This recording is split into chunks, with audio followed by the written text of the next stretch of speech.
You are listening to the Tricorder Transmissions Special Episode 18. And now, here are Craig and Jeff.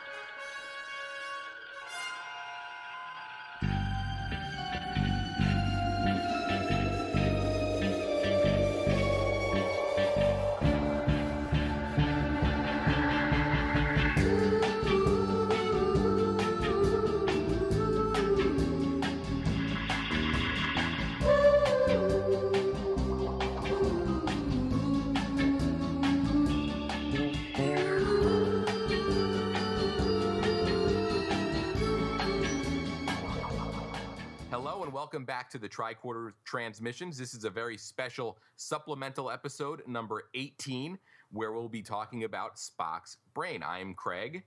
And I'm Jeff. And Jeff, this is an episode that we split our essential vote on, but we're still doing a supplemental episode for. Yeah, first time so far. It's all been double essential supplementals up till this point. Yeah. So as always on our supplemental episodes, we have guests, and we have some of the members of the super panel with us. We have April A. Bear and Vernon Wilmer. Hi, guys. Hello, super panel. So, guys, we haven't seen you since we were in Las Vegas, and I was sitting down with Jeff to record one day, and I said, you know what? We have to reach out to those two and see what episodes this season they want to talk about. And April, you said something to the effect of, I think I kind of want to talk about Spock's Brain. Can you elaborate on that? Oh, well, I have to say that to me, Spock's Brain is like Gene Roddenberry's tribute to Ed Wood. And it's one of my favorite episodes just to watch, and it has so many awesome, memorable lines in it that I couldn't not be here, and talk with you guys about it. Excellent.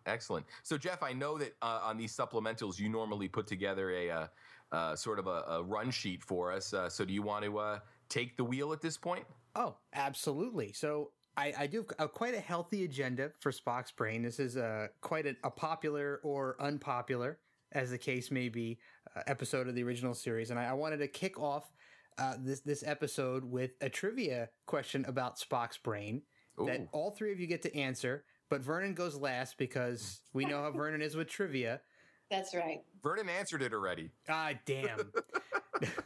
Well, this episode, Spock's Brain, is the only episode in the original series that features one special thing that really sets it apart. And it's something that actually, if you look at other Star Trek series, also happens very, very rarely. So let's throw to April first. What do you think that special thing is? Oh, my God. I don't have a clue. No. A horrible plot. No. No, there's plenty of those. No.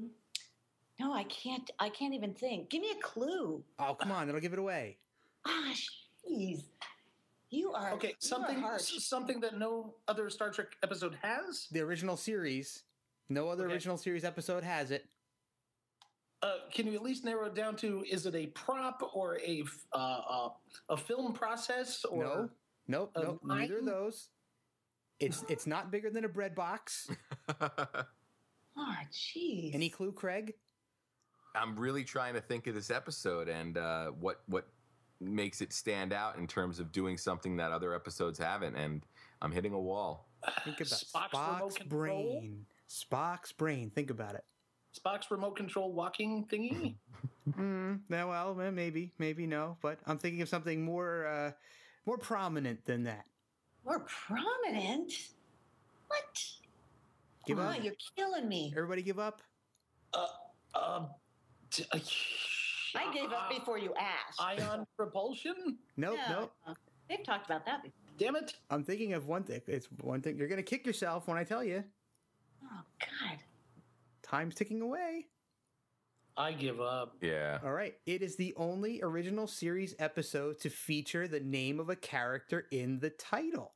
Oh, wow. Oh. So no major characters ever got their name in a title of a Star Trek episode, with the exception of Spock, and that was for Spock's Brain. Wow, that's a great trivia question. Yeah, pretty neat, huh? Mm-hmm. That could have led to an entire series of episodes like Uhura's breast and Kirk's penis. Scotty's accent. Sulu's disappearance. And the list goes on and on and on. Chekhov's wig, Oh, see? April's in on it too. All right, so that was a fun trivia question to kick us off. So yeah, what made you think of that, Jeff? I have no idea. Yeah. I have no idea. I was just going through some information about the episode as I was building this list of topics to discuss, and it was something that kind of jumped out. I was like, wait a minute. So I thought I would throw that. Larry Nemechek would be proud. You stumped I know. Vernon. I don't think that's ever happened. Oh, yeah. So we'll have to get him on the show at some point with you guys. Yeah.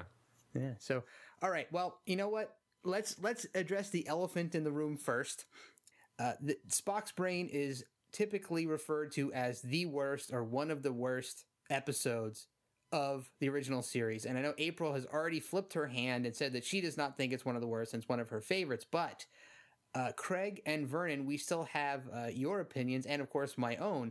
So, Vernon, do you think, in your own opinion, is Spock's Brain the worst or one of the worst TOS episodes? And why or why not? I think it's one of the worst, only in the sense that it goes in a different direction as far as, meeting a happy place between serious and comedy. They kind of screwed that up. I have to disagree with April on one thing. It's not Gene Roddenberry's vision of anything. He left the show at that point. Well, and what's good about it is it's kind of iconic for almost if not just season 3, the entire series. The go-go boots and the wrist doodads that the girls have. Mm-hmm. People tend to think of that episode when they think of Star Trek that they're not too familiar with it. It was parodied on the Wonder Years. Little Fred Savage has a dream about being in that episode. Oh wow, I don't remember that. I think if there was a more unwatchable episode, especially for me, that would be The Empath. I can't get through that episode. It's so boring. That is terrible. The one with Melvin Belli is totally unwatchable. Yeah, I would rather watch Spock's Brain and have a few yucks than sit through The Empath any day. Absolutely. This is at least entertaining. You know what I mean? It has really high entertainment value. That's why I love it. Excellent. Yeah, and Vernon, that was sort of my takeaway when we talked about whether it was essential or not on our commentary. For me, it's not a boring episode, and as long as I'm being entertained, I really can't call it the worst of the series. I mean, at this point, I would hold like the Alternative Factor up against this in terms of, that's a pretty boring episode. That's god-awful. Yeah, pretty terrible. So for me, that's what saves this is the entertainment value. We did talk a little bit about how it seems like it might have been not enough story for 50 minutes, but once you get past that, the episode doesn't really drag. It might chase its tail a little bit, but it's so fun to watch. It's fun to watch Bones, using its little thing to move Spock around. How awesome is that? You can't beat the Shatner line. What have you done with Spock's brain? Oh! The little thing goes. Well, it seems like all four of us, none of us think that Spock's Brain is the worst episode. Some of us rank it a little higher than others in the grand scheme of things, but apparently none of us agree that it is the worst. So that's actually pretty good. The silliest episode. It is pretty silly. Well, yeah, it's kind of silly, but we'll get into more of that kind of talk later. Yeah. But next up, I have a couple of. Everybody seems to have their criticisms, so everybody has shared a little bit of their criticisms of the episode. But I have a couple of early script bits that were changed for air. So these are things that could have been in the episode, but were changed or altered later on. And I'm going to run a couple of them by you guys, and I want you to tell me whether you think the episode would have been better or worse had these things been left in. Awesome. Okay.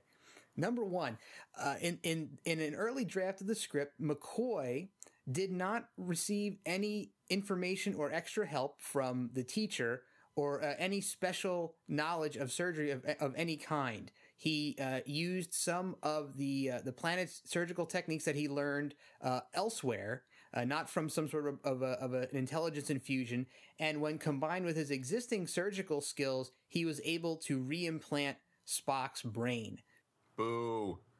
Oh, okay. Well, that was that. Craig flipped his cards. April, do you think that would have made the episode more believable or less? Wow. Although I do appreciate Bones's medical knowledge, he himself said he didn't have the knowledge to do that.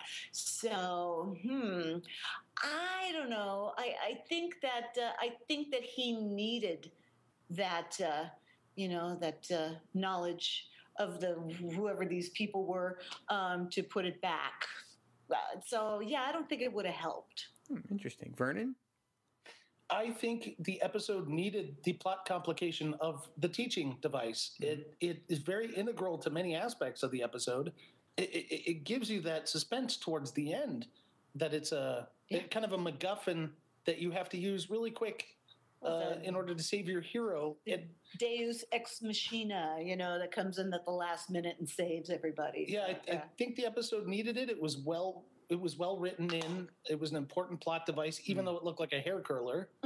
Yes, with spark plug stuck in it. Whatever. But and it's another interesting thought that if the teacher device was not in the episode, I just thought about this.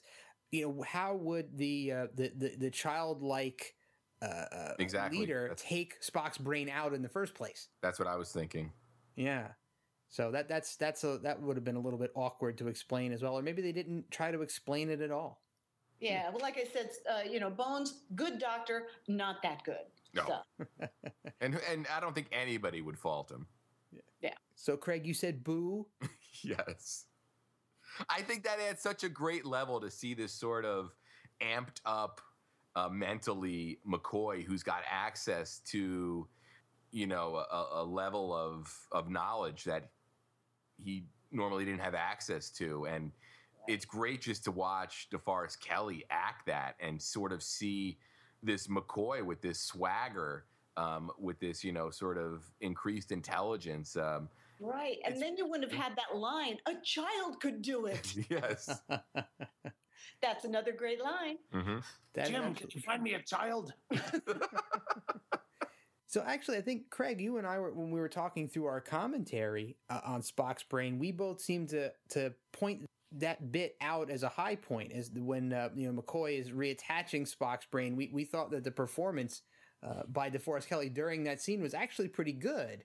Yeah. As opposed to some of the other bits from the episode. April or Vernon, do you have any thoughts? Did you like that scene, or did you think it was really too hokey to get past? Or it was pretty cheesy, I will say that. But I mean, DeForest Kelley, he's such a great actor. Whatever he had to work with, he did an excellent job with. And I think he rocked that scene. It's impossible to dislike anything DeForest Kelley has ever done. And he was great in that scene. Nimoy's the funny part of that scene. Very good, doctor. Very good, doctor.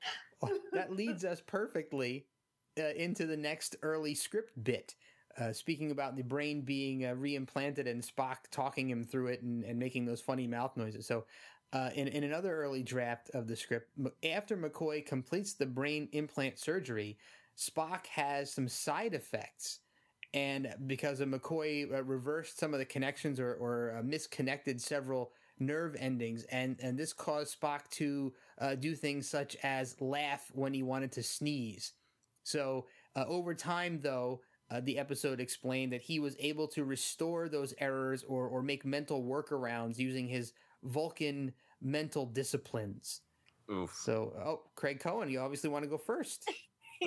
I'm sorry. I just have these instant reactions to some of these early script things, and that's another boo for me. That seems a little too far over the comedy edge for me. And as cool as it would be to think that Spock would figure out how to sort of rework his brain, it just seems a little too much for me. April or Vernon, want to take it? I got to say that there is a mythos out there that this script was originally supposed to be comedy, like in the vein of the Tribbles episode, but that they decided against it. Now, if it was comedy, that would have been awesome. That's all I got to say. Interesting. Vernon? What was the question? Well, the plot, the early script bit that was altered had Spock suffering some ill effects from McCoy messing up some of the implant and having some side effects. Completely unnecessary. It wouldn't have contributed to the story. It would have been too much comedy cutesy, which the episode has enough of already. I'm glad they left that out. Because we already have That is true. We do get that little bit of I don't know if that was obviously unintentional humor, but it kind of turned out to be a little bit on the funny side. So one final early script change, and this one I think would have had a major impact on the overall episode. And this was when Kirk and company are using the communicators inside the compound and actually speak with Spock's disembodied brain. Kirk gives Spock an order to enact the Vulcan state of complete mental control and essentially shut down his functions, and thus crippling the station. So I think that would have changed the entire tone of the episode. So, and I'm not even sure, that's kind of a broad one to dive into, but when would that have been in there? When were they going to do that? Like when they first found out that Spock was the brain of this place? Yeah, well, there's that scene where they, Kirk has his communicator out and they're talking back and forth with the disembodied Spock, right? And, Spock his brain is inside the controller unit, but he's able to speak somehow and, try to guide them to wherever he might be. And during that scene in the original or early script, Kirk executes that order and tells Spock to execute that Vulcan discipline. I don't know. I mean, does Spock try to do it and it doesn't work? I mean, I'm not sure where that plot point would be going. It sounds like a good plot device, but judging by the rest of the story and the other plot complications, it wouldn't have had a place to fit in anywhere. Right. Yeah, I was thinking that. For me, it seems like it takes a little bit of the drama out of the episode if all they have to do to convince those people that they're not going to be able to have Spock's brain anymore is to say, well, if you can't have it, it's not going to work anyway. I don't know. It just seems like it cuts some of the legs out of the drama of the story. Yeah, it doesn't sound like it would have worked very well. It would have been a much shorter episode. Yeah, I was trying to figure out in my own mind where the episode would have gone if that had happened. So I also wonder if that wouldn't have really been... You'd think that would be an idea that Spock would have come up with as opposed to Kirk. True. Yeah. True. Good point. I mean, why would Kirk even really know that the Vulcans had that ability? Maybe he was channeling some knowledge he had from earlier on, especially when Spock had been shot, right? And he went into that meditative state to heal himself. Good point. Yeah. I think it would have been something that he would have known that Vulcans could do. You know what, though? Kirk reminds Spock a lot in the second and third season. Spock, don't Vulcans have the ability to transport their bodies through time, levitate, and juggle with one hand tied behind their back blindfolded? Yes, Captain, but it requires immense concentration. You've got to try. Hey, I did. It wasn't that hard after all. He always seems to be able to pull it off. All right. So any final thoughts on any of these early script moments before we plow ahead? It sounds like they went with the best of the material they had available to them. Which is surprising, but I have to say that it wouldn't be as entertaining if they had put any of those different plot points in there. True. Any final thoughts on those, Craig, from you? No, good find. All right. So moving on, I wanted to dive more into the brain removal and reconnection. And I know that a lot of people cite that piece of this episode as the reason why it's so bad. They feel that it's so ridiculous and so far-fetched that it really makes the episode silly. And I don't know if you guys feel the same way, but I pulled up a few examples of other outlandish and far-fetched things we've seen already in Star Trek that I think may even be as far-fetched or even more far-fetched. So before we jump into those, how do you guys feel about the brain removal and, more importantly, the reimplantation? Do you think it's too far-fetched even for Star Trek? Well, without the brain removal, you wouldn't have Bones saying he's worse than dead, which is one of my favorite lines in all of Star Trek. Good one. He's worse than dead. His brain is gone. Seriously, isn't that the best line ever? One of them. I mean, why not? Why not remove Spock's brain? You know, I think it's great. Yeah. Sorry. I think it was a great plot. It was just executed in a silly way. Had more care been given to how to portray this plot complication of Spock's brain being removed and then having to be reattached, I don't think it would have seemed as far-fetched. If that episode was done in one of the first 2 seasons, it probably would have been a perfectly executed episode. Do you think that was budget limitations or just the schedule that they were working under there, Vernon? It was Fred Freiberger's style. Yeah. Well, I'm sure the budget limitations, you know, him having the little cloth over his forehead covering up the fact he had no brain, which is awesome. Yeah, I think the reinsertion of the brain, the sort of magician's tricks of it looks like Spock's sort of head is being sawed in half. I don't know. I think they could have covered that better, where you have maybe. I guess they wanted to see Nimoy's face, but I don't know if his whole head had been covered with some kind of Star Trek looking device, it would have made McCoy's surgery look a little bit. Actually, I have to say, as a filmmaker, and for a 1960s audience, you needed to see Nimoy's face and that it was at peace.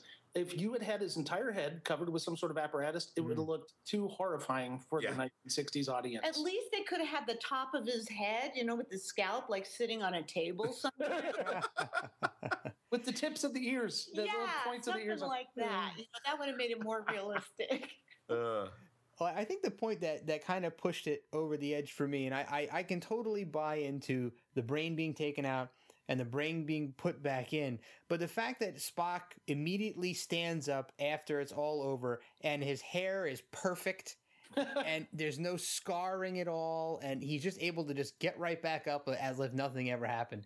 Yeah, 23rd century. You've got dermal suture, lasers and stuff like that. I can see how that would be possible. But then if she had taken his brain and she had like way more advanced stuff, why didn't she just put a top of his head back on and suture it back on? And why did they need the little cloth on his head? That's what I'm saying. Yeah, and where did the top of his head come from?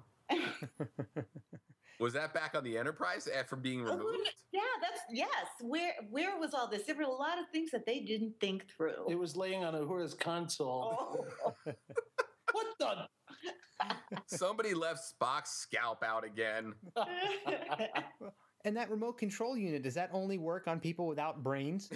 Apparently. Why would that be invented? How often do people not have brains? Cobbled it together. I got to point out, there is a hilarious blooper in the episode when McCoy first attaches that device and first starts to walk Spock out of the room. Keep your eye on DeForest Kelley, because he begins to crack up and immediately turns his head away from the camera. Wow. And they just left the shot in. Wow, I'm going to have to go look at that again. It's hilarious. Huh. Well, we'll have to go look for that after we're done here. So I brought out a few examples of things that we've seen in other episodes of Trek that I thought were just about as far-fetched and crazy that we kind of let slide in our other commentaries. In fact, some of these episodes are actually kind of popular. One is actually a very popular episode. I'm going to save that one for last. So the first one I thought about was Return to Tomorrow, in which the spirits or the mental personalities of these ancient beings are being stored in those orbs, and they're able to transfer themselves without any sort of machinery into Spock and Kirk's bodies, and kind of jump in and out at will, and without any interaction from Kirk or Spock. I mean, and we kind of just bought into that, right? It's cool. We can understand they did that. It's some sort of alien technique or whatnot, but. There's a lot that has to be done if you think about a process like that what has to happen? I mean, how is the spirit of Kirk transferred back out of his brain and into the orb, and the other one put into Kirk's brain and taken out of the orb? And stage lights. Weren't you watching stage lights? I saw the stage lights, but you guys don't think that is as ridiculous as future brain surgery? Well, that was that later in the Star Trek canon, Vulcan Katra technology. Well, that's true. Is very similar to what Sargon had going on.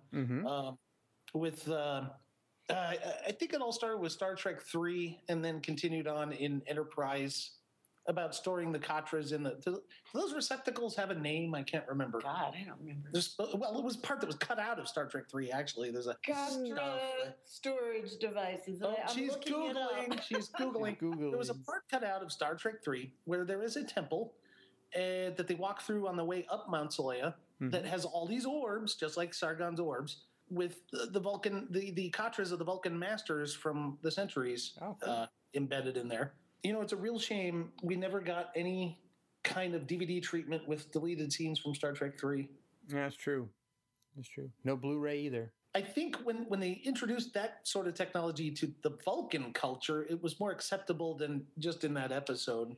The Vrykatra was a receptacle used to contain the Katra. Where'd you learn your Vulcan, J.C. Penney? Vrykatra. Obviously not the experience. You are pushing it, baby. Watch it. Okay. Vrykatra. Vrekatra. Well, I never had to say that as a Vulcan, so. True, but even the Vulcan technique of transferring your essence, as it were, required touch, right? It required the mind meld. So Sargon didn't need touch at all. He could just jump into somebody's body whenever he felt like it, right? And take their spirit out and throw it back in the orb where he was. Right. But again, you're forgetting about the stage lights.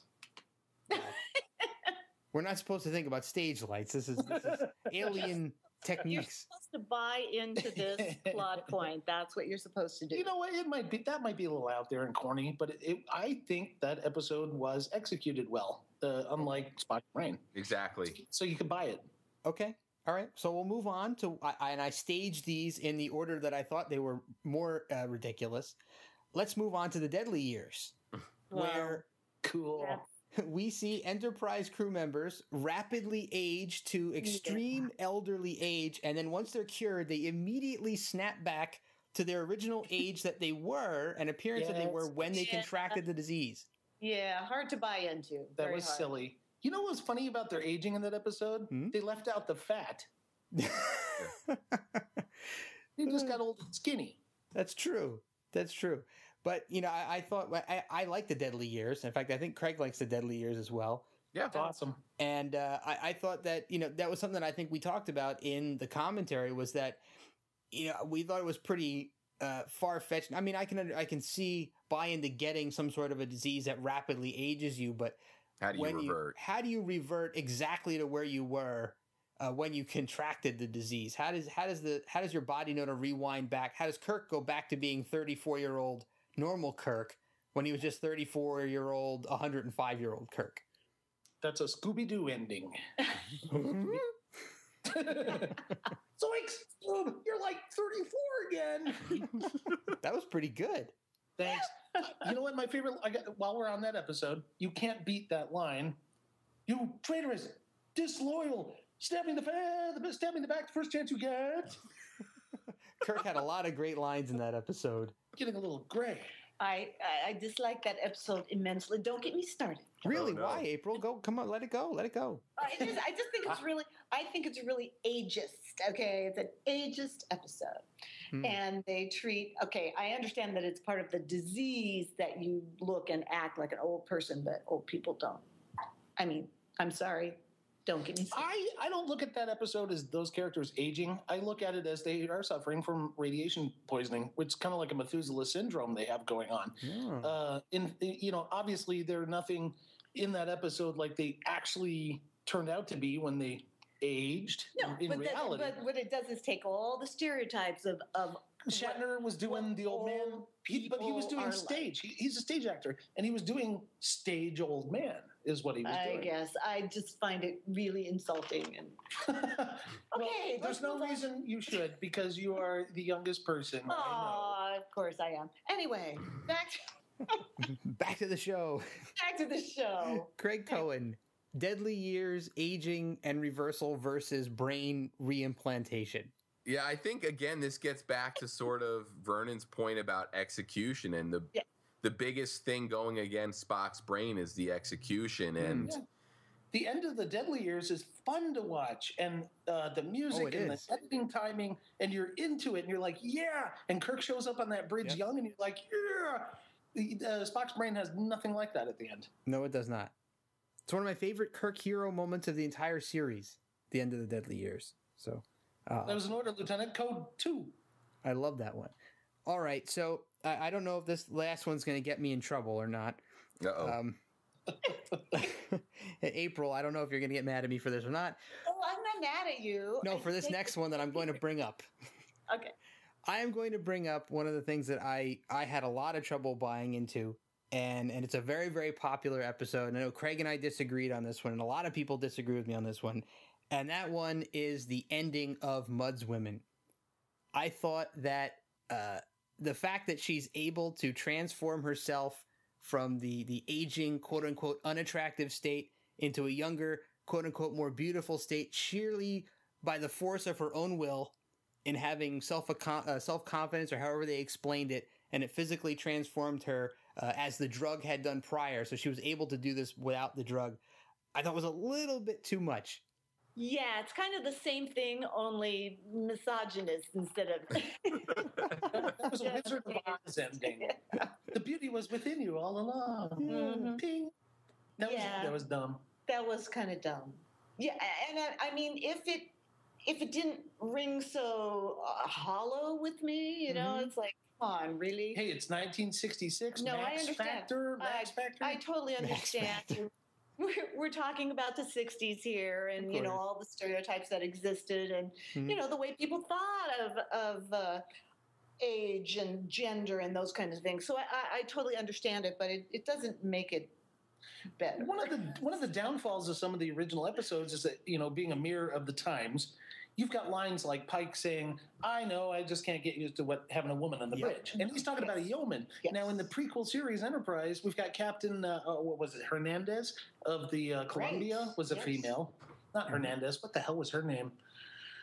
Captain. She was Archer Squeeze. That's they did that to kind of ease that into the audience. Yeah, we've got a chick captain in the prequel series, but she's banging Archer, so that makes it cool. Now that's sober talk, guys. That's sober talk. That's sober talk. I would say that normally.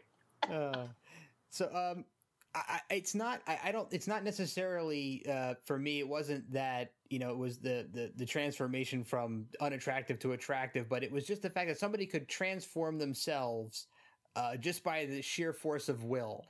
That I thought was a little bit on the hokey side. You know, I'm just matching it up to the whole brain surgery implant thing, and I'm trying to think of which one is more viable for me. And I think in the future, in Star Trek time, I can totally buy into the fact that they can take a brain out and put it back in.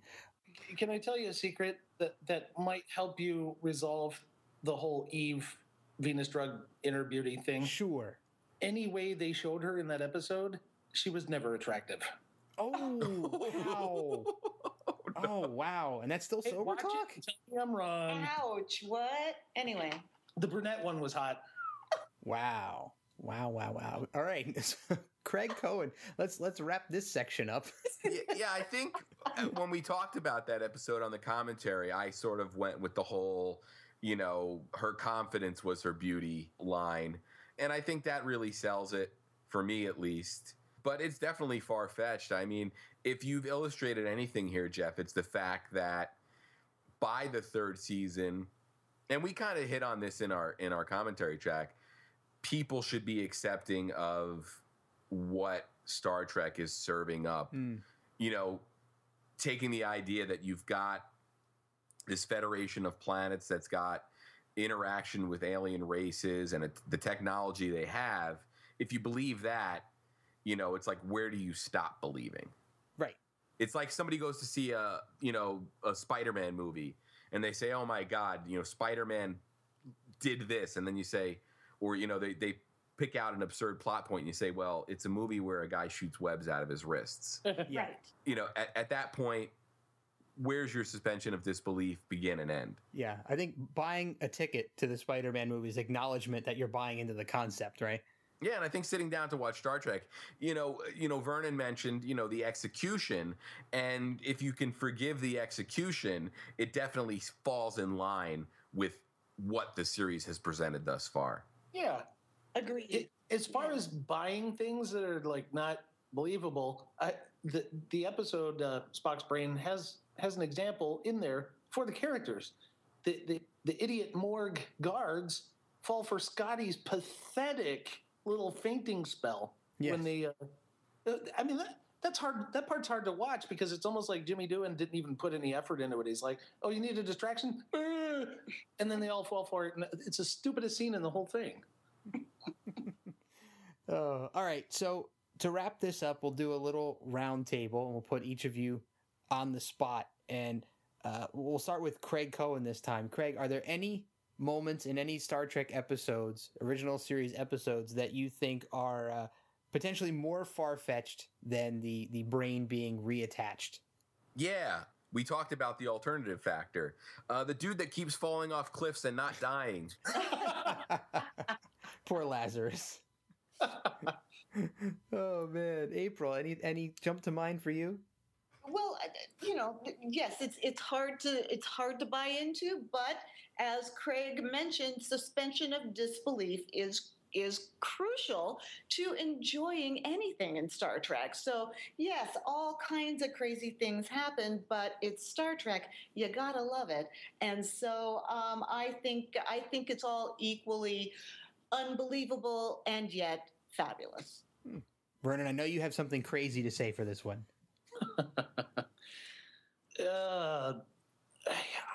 I really don't have anything new to add other than I don't think the plot of Spock's Brain is any more incredulous than anything else that happened in the rest of the series. I just think that because it's a third season Fred Freiberger episode, it was executed not poorly, but in a manner that sticks out like a sore thumb from the rest of the series.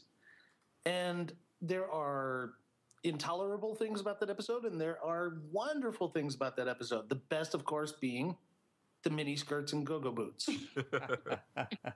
Shatner's dialogue, and there's some pretty cool shots in the remastered version with the ion-propelled ship and the planet surface for the beam down. Pretty cool stuff there. Yeah, that is cool. Yeah.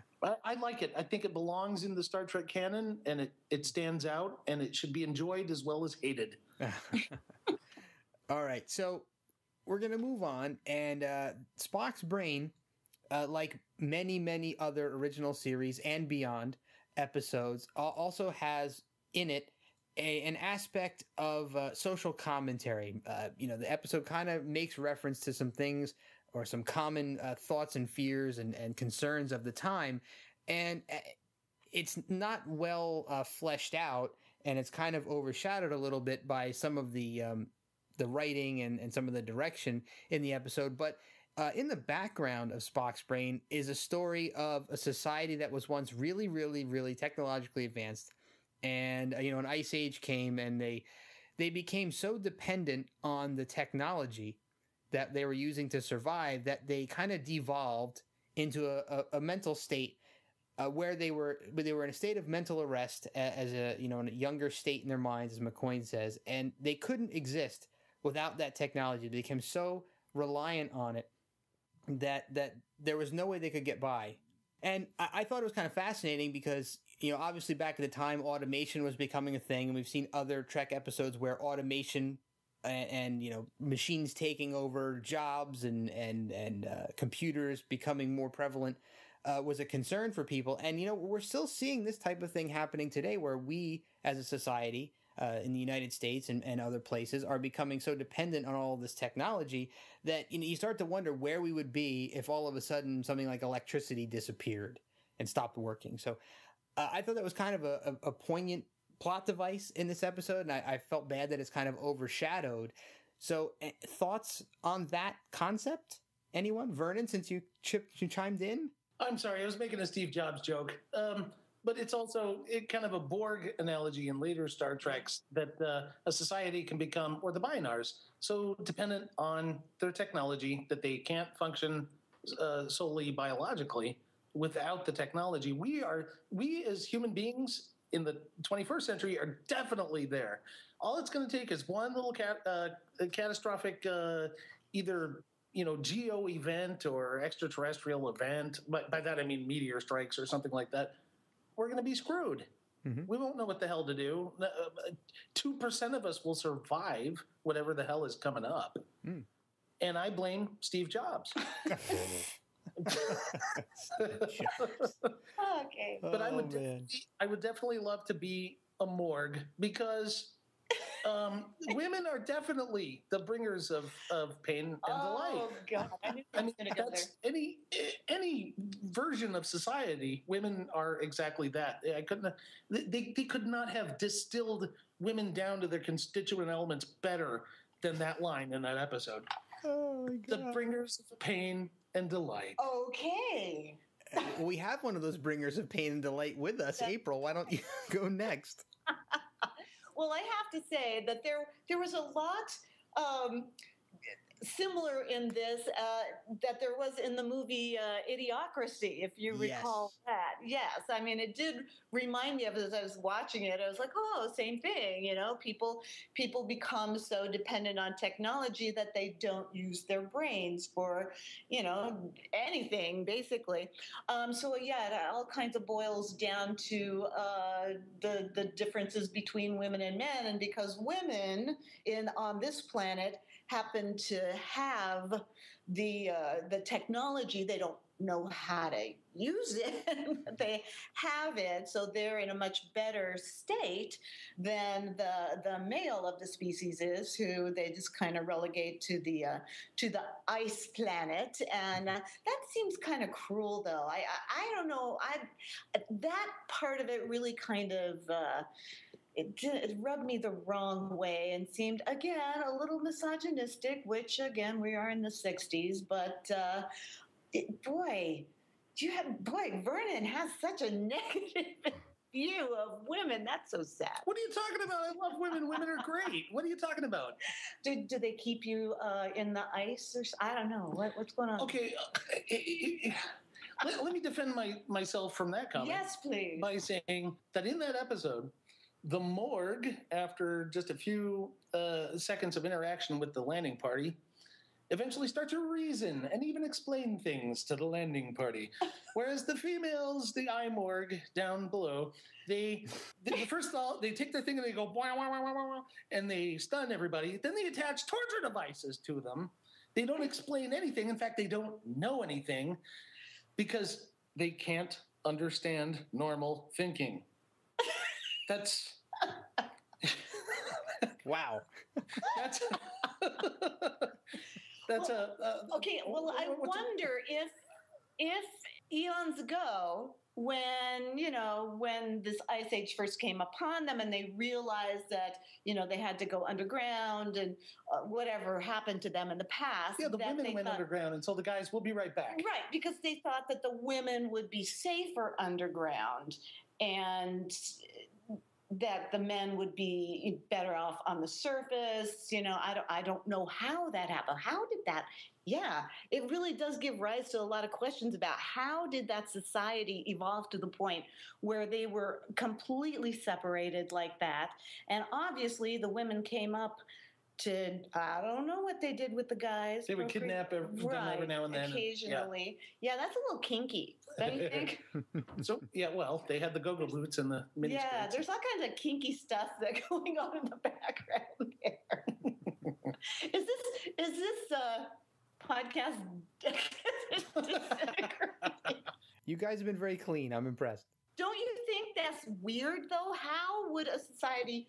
I don't think it evolved. I think it devolved to the point where they were completely separated and technology was the thing that was keeping them apart. Don't you think? That makes sense to me. Yeah.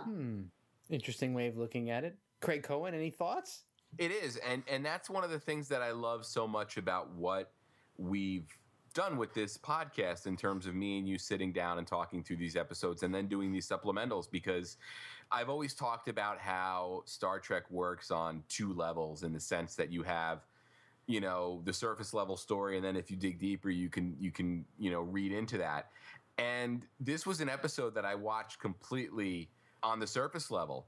And until you pointed it out on the commentary that we did and all the discussions that have gone on right now, I never really thought about the correlation between society's dependence on technology, and then even working that in an episode that deals with somebody's brain being removed, where you could argue that some of these people had their brain removed via technology. And that all really sort of put this episode into a different light for me. And again, that's really what I love so much about Star Trek and what we've been doing here. Wow, great stuff.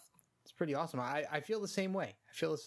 And I love that we can appreciate these episodes on multiple levels. And it's a lot of fun to bring in guests who have other perspectives, and we all can kind of share them and talk them through and hear Vernon's trials and tribulations, as they were. And I know some of our listeners have mentioned that to me, that they always enjoy hearing the updates on Vernon and how he's doing. That's good to know. I appreciate that. But before we completely wrap up the episode, I have one exercise that I'm going to save till the very, very end. And usually at the end, we'll share our final thoughts on the episode that we're talking about, but I'm going to do that now and save this other exercise for the end, because I think it's going to be a lot of fun, and it may be a little bit difficult to do, but it'll be very entertaining for us all to talk through it. So let's talk our final thoughts on Spock's Brain before we move on to the end. So Craig Cohen, what are your final thoughts, final words on Spock's Brain? I think this is an episode that really deserves a supplemental like this, and this could probably even be sort of subtitled in defense of Spock's Brain, because I think that over time this episode has sort of just become the go-to episode to put on top of the list of worst episodes. There's got to be an episode there. So I think this episode is unfairly dismissed and really deserving of another look. And again, I really can't stress the fact that if an episode of Star Trek entertains you or keeps your interest, it really can't be that bad. Excellent thoughts. Vernon, final thoughts on Spock's Brain? Mini skirts and go-go boots. Awesome. That's all it takes. All right, April, your turn. Okay. Well, as I said at the beginning, I really like this episode. And watching it and talking to you guys about it did not change my mind in any way. I think it's a fun episode to watch. Yes, it has its issues, some serious issues, but in the end, great lines, a lot of fun to watch.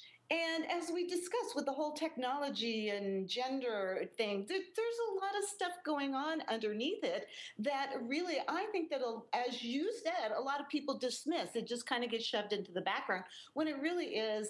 It really does point out a lot about our society. So Spock's top of his head, wherever the heck that went and came back, aside, the episode, I think, stands up just fine. It's great to watch, and I enjoy it. Awesome. Excellent wrap-ups from everybody, and slightly different perspectives here and there. So I have what I hope will be a very interesting final exercise, and once again, I'm going to put all three of you, actually four of us, I'm going to be on the spot as well for this one, and in the spirit of Spock's Brain being considered the worst or among the worst Star Trek episodes by so many people, and that's been kind of corroborated by Nimoy himself. Some interview footage I dug up and stuck on the end of our Spock's Brain commentary. Nimoy is a little bit apologetic about the episode.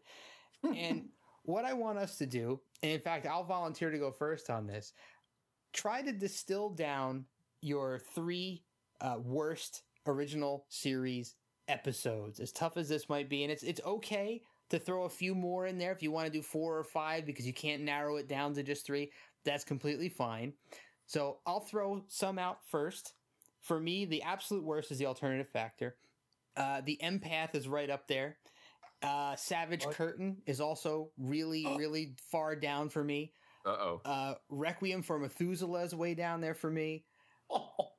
Cat's Paw is pretty far down. Boo. And maybe Plato's Stepchildren, aside from the social impact of that episode. The episode itself is pretty poor. But so who wants to chime in next with your bottom three or thereabouts? I'll go. Okay, go ahead. Just because I have them, I'll go in order they aired. As much as it might disappoint some people, I'm going to have to say Miri, the alternative factor, and the empath. All right. 2 votes for alternative factor, 2 votes for empath. Who's next? Okay, I'm going to agree on the first 3 you said. Alternative factor, I can barely watch it. And Miri is, even though I love, what was her name? Debbie? Kim Darby. Kim Darby, yeah. I love her. She was great, but all the kids, and some of those were Shatner's kids and other producers' kids. And one of them was Jackie Childs from Seinfeld.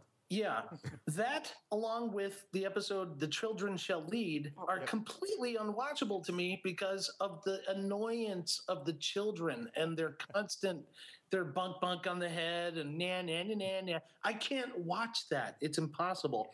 So Miri, "The Children Shall Lead," the empath, I can't watch it. If they could cut that down to like a 5-minute Star Trek short, I could probably watch it. The alternative factor is god awful, but it is a nice example of the usage of Vasquez rock. Yep. And I think they rented that UFO from some other, I think it was Lost in Space, some other TV series. Oh yeah, and the dome top of that UFO I think wound up being the enclosure for the brain guys in Triskelion. Son of a bitch. That's a great episode. We got to get into that. Oh, you guys probably already did that. Well, we can do it. We can still go back, no problem. Yeah, but one thing we're intent on doing, Vernon, is keeping this show going as long as we can. And if that means talking episodes again, we will do it. Marvelous. It's a great episode.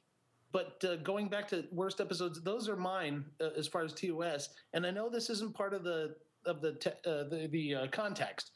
But I have to say, my least favorite episode of Star Trek at all, in the what I consider the real Star Trek canon, which is the 10 movies and the 5 TV series, is Shades of Grey, the clip episode from TNG.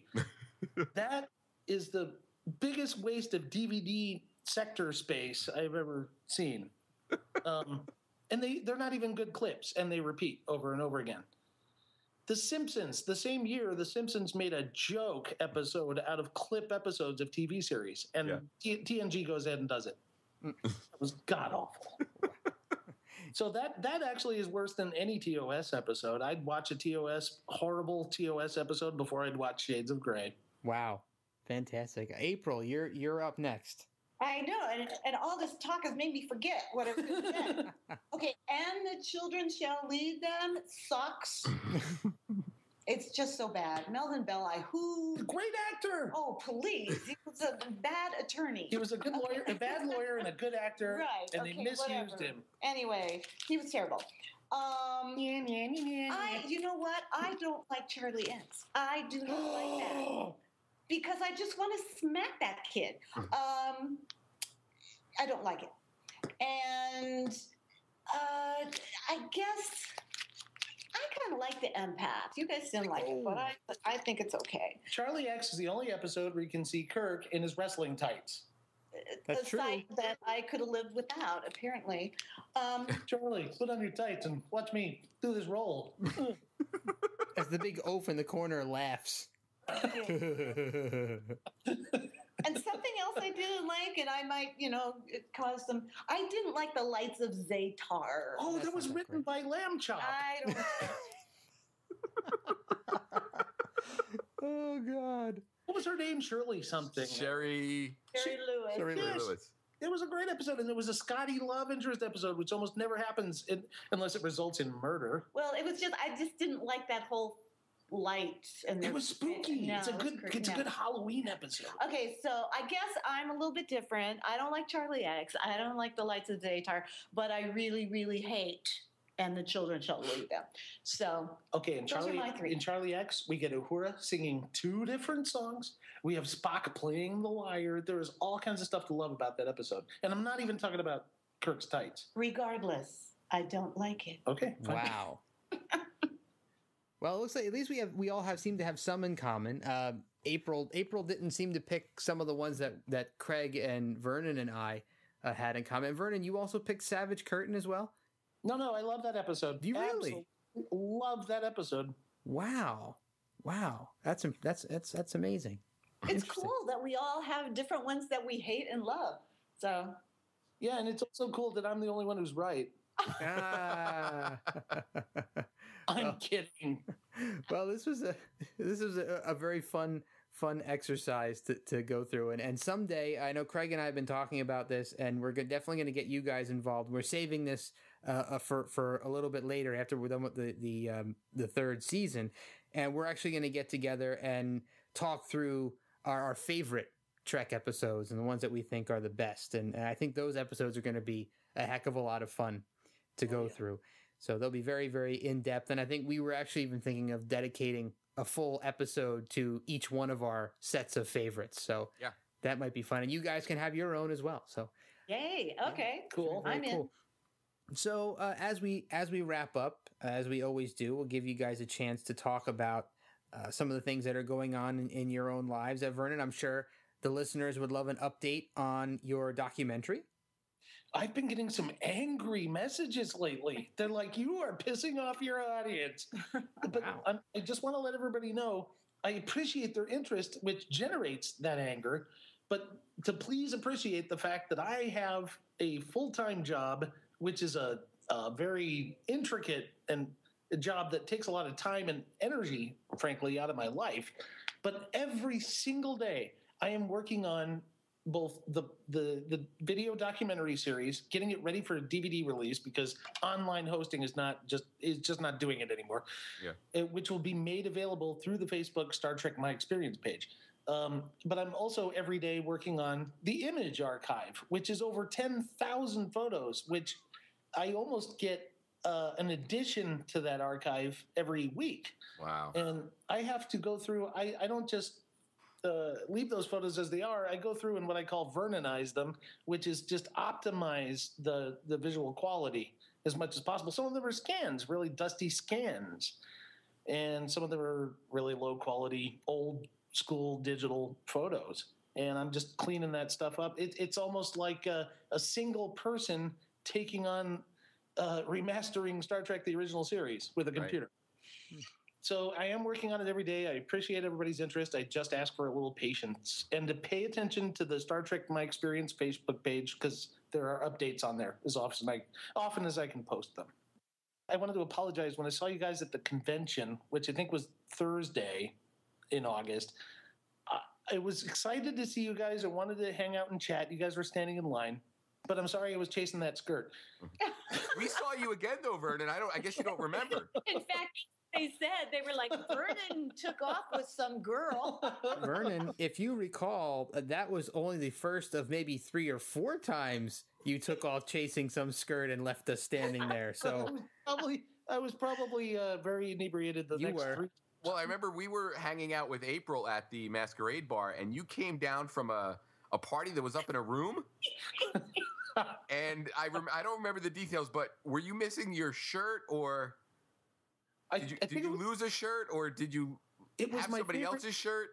It was my favorite. It was my favorite shirt, and I had to go out to my truck and get my work shirt and put that on. Okay. Wow. I don't know, and some girl out there has my favorite Hawaiian shirt. I have no clue where it is. It's become somebody's souvenir of a wild night with Vernon. Yeah. So what's going on with you, April? Hopefully nothing as risque as the shirt story. Oh, God, no. My life is incredibly boring. I just turned in my tenure binder to get tenure at the college that I teach at, and so I have to wait a couple months and see if they give me tenure, and if they do, then I can work there for the rest of my life if I want. But yeah, I'm really, really enjoying that. I've been trying to find...